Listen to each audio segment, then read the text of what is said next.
थोड़ा सा हम लूप के ऊपर बात करेंगे। लूप क्या होता है और लूप की वर्किंग कैसे होती है, थोड़ा सा इसको डिस्कस करेंगे।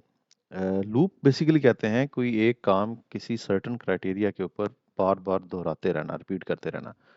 अगर रियल लाइफ एग्जांपल की बात करें तो जैसे आप रोज़ाना सुबह उठते हैं, आप देखते हैं जी आज मंडे टू फ्राइडे है तो आपने 9 बजे ऑफिस पहुंचना है। आप ऑफिस चले जाते हैं और 6 PM या 5 PM पे जो भी आपका टाइम है आप छुट्टी करते हैं, बैग उठाते हैं और घर वापस आ जाते हैं। अगेन नेक्स्ट डे फिर वही लूप चलता है टिल द टाइम कि जब तक सैटरडे या संडे ना आ जाए। सैटरडे या संडे को आपकी छुट्टी है तो फिर आपका वो वाला लूप खत्म हो जाता है कि आपने उसी टाइम पे उठना है, तैयार होना है, ऑफिस जाना है। इसी तरह से बच्चों की स्कूलिंग को ले लेते हैं। बच्चे ने उठना है, वो सेहतमंद है, मंडे टू फ्राइडे है, उसने अपना बैग उठाना है, स्कूल चले जाना है। 1 बजे 2 बजे स्कूल से छुट्टी होनी है और उसने घर आ जाना है। तो ये एक लूप लगी हुई है। इसी तरह से किसी भी प्रोग्रामिंग लैंग्वेज के अंदर हम लूप का इस्तेमाल करते हैं एक सर्टेन क्राइटेरिया के ऊपर।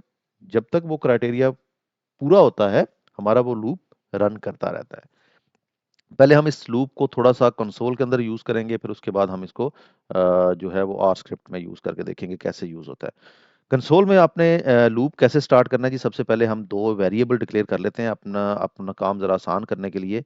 अगेन num1 और num1 के अंदर हम एक वैल्यू स्टोर कर देते हैं, लेट्स से 5।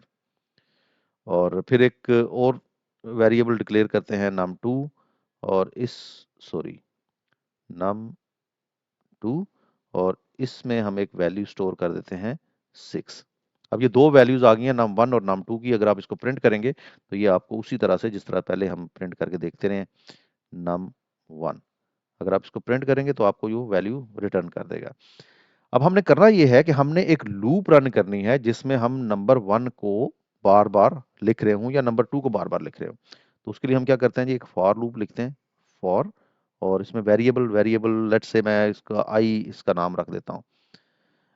वेरिएबल आई 1 से लेके 10 तक है। और इसके अंदर जो प्रिंट का ऑप्शन है, प्रिंट में हम जाके लिखते हैं प्रिंट और num1। जरा पहले इसको सिंपल रखते हैं, उसके बाद फिर इसको जरा थोड़ा सा कॉम्प्लेक्स करेंगे। अब 10 मरतबा अगर आप इसको काउंट करें तो उसने 5 को प्रिंट किया है। अच्छा चले हम इसको एक और काम करते हैं जी, हम इस लूप को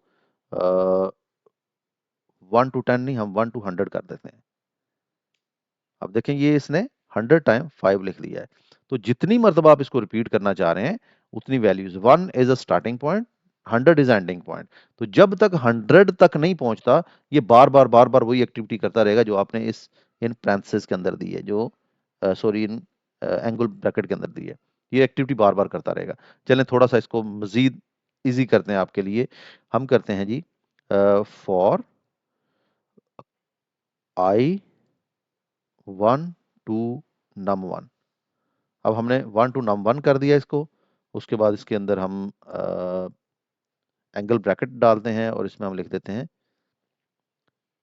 प्रिंट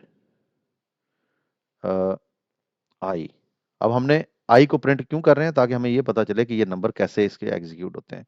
अच्छा वो कह रहे हैं जी 1 2 हम लिखना भूल गए हैं इसमें। तो 1 2 3 4 5, क्योंकि आपको याद होगा कि हमारा num1 जो है वो उसका जो वैल्यू है वो 5 है।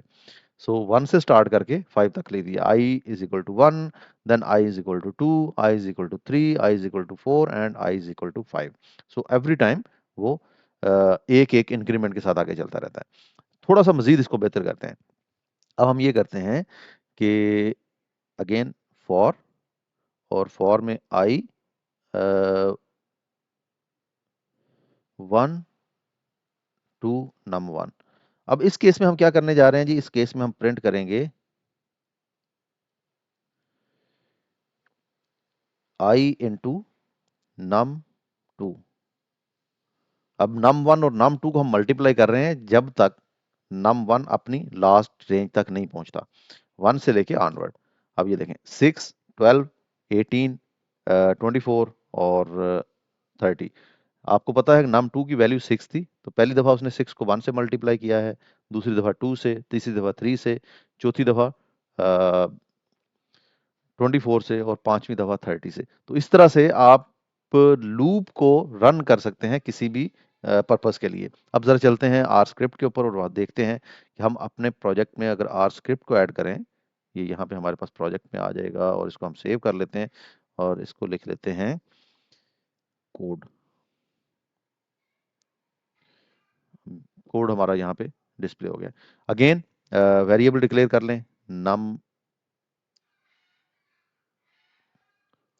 और इसके अंदर हमने स्टोर कर दिया 10 और 20 को हमने स्टोर कर दिया num2। अब एक चीज ध्यान में रखिएगा, मैंने आपको स्टार्ट में बताया था कि जिस तरफ ये एरो है ये होता है वेरिएबल और जिस तरफ ये लाइन है ये होती है वैल्यू। आप इसको राइट पे लिखें लेफ्ट पे लिखें उससे कोई फर्क नहीं पड़ता। आपने लेफ्ट पे num1 लिख के राइट पे वैल्यू लिखी है, एरो का डायरेक्शन जो है वो num1 की तरफ कर दिया है, तो इसका मतलब ये है कि num1 में आपने 10 स्टोर किया है। आपने लेफ्ट पे 20 लिखा, एरो की डायरेक्शन राइट पे थी और आगे num2 लिख दिया, तो इसका मतलब है num2 में आपने अपने 20 को स्टोर कर दिया है। सो आप इस तरह कर सकते हैं, इसमें कोई मजायका नहीं है। अगर आप इसको प्रिंट करना चाहें तो आप प्रिंट कर सकते हैं, प्रिंट num2 और इसको हम ऑल्ट एंटर करेंगे तो यहाँ पर देखें हमारे पास 20 का रिजल्ट 20 आ गया। अच्छा, अब आते हैं जी अपने असल लेसन की तरफ। अब हमने लिखना है फॉर लूप और फॉर लूप में हमने आई को एज अ वेरिएबल लिया था और स्टार्टिंग पॉइंट हमारा क्या था? स्टार्टिंग पॉइंट था जी स्टार्टिंग पॉइंट था 1 टू num1। तीन चीजें हमने की थी। हमने सबसे पहले आई को प्रिंट करके देखा था, प्रिंट आई, और इसको हमने एग्जीक्यूट किया था, 1 से लेकर 10 लिखा गया था। दूसरे केस में हमने क्या किया था? आई इंटू num2 किया था, तो यहाँ यहीं पे हम num2 भी कर लेते हैं और इसको एग्जीक्यूट कर लेते हैं, तो ये उसका रिजल्ट आ गया। अब आपको पता है कि टेबल जब हम लिखते हैं, मैं पहले आपको यहाँ पे जरा उसको उसका एक यहाँ पे लिखते हैं।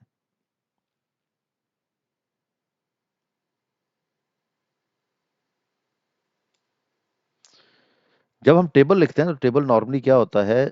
1 इंटू 20 इज इक्वल टू 20। सो ये हम, अच्छा ये हैशटैग जो है, जब हम हैशटैग लिखेंगे तो उसके साथ उस लाइन में लिखा हुआ कोई भी जो टेक्स्ट है वो आर उसको इग्नोर करेगी, वो इसको रीड नहीं करेगी। तो ये हमारी अंडरस्टैंडिंग के लिए है कमेंट्स।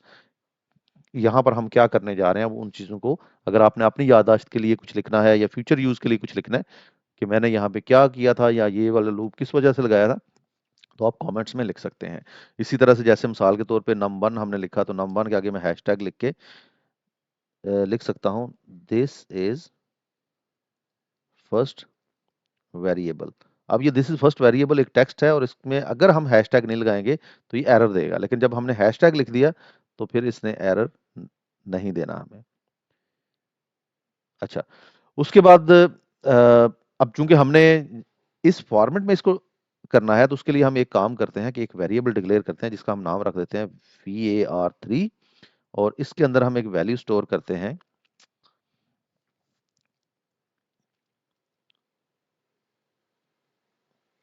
और उस वैल्यू में हम क्या लिखने जा रहे हैं? सबसे पहले हम लिखेंगे आई और उसके बाद हम लिखेंगे जी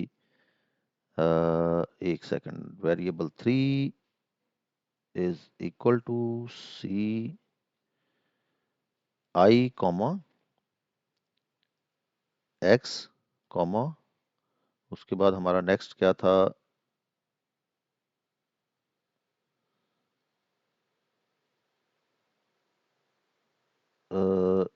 आई comma X comma num2 comma is equal to comma I into num2। अब ये हमने एक लिस्ट जो है वो डिक्लेयर कर दी है और इसी को हम प्रिंट करने जा रहे हैं। और ये प्रिंट हम कैसे करेंगे? var3 simply. अब इस सारे को एग्जीक्यूट कर दें। अब ये देखें 1 into 20 is equal to 20, 2 is equal to 20, 2 into 20 is equal to 40, 3 into 20 is equal to 60, 4 into 20 is equal to 80 and so on. अच्छा, ये लिखना क्यों जरूरी था? यहाँ पर ना हम दो चीजें प्रिंट कर रहे हैं, एक हम टेक्स्ट प्रिंट कर रहे हैं और एक हम नंबर प्रिंट कर रहे हैं।